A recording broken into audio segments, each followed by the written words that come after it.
Sveiki visi, kas susirinkote ir anapus ekranų stebite ir žiūrite. Tai šiandien apie ką mes susirinkom pasikalbėti? Ogi apie motivaciją. Bet pradžiai turbūt vis tiek smalsu sužinoti, kasgi jums apie tai pasakos. Esu verslo psichologė Jūratė Bortkevičienė ir šioje srityje dirbu jau daugiau nei 15 metų. Įmonėse konsultuoju darbuotojus, vadovus įvairiais ugdymo klausimais bei vedu įvairius mokymus įmonės viduje.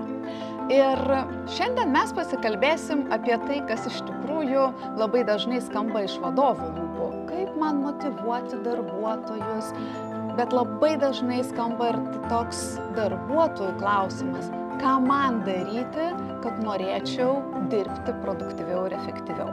Tai šiandien mes apie tai ir pasikalbėsim, bet pradžiai noriu užduoti klausimą jums. Jei turite ant ko rašyti ir su kuo rašyti, tada pagalvokite apie tai, kas jūsų nuomonė motyvuoja žmones gerai dirbti. Ir užsirašykite. Eigoje, kol dar kalbėsiu, galite tikrai dar pasirašyti minčių, kurios jums kils, bet tos mintis turi būti jūsų. Ką duoda šis klausimas, pakalbėsime truputį vėliau.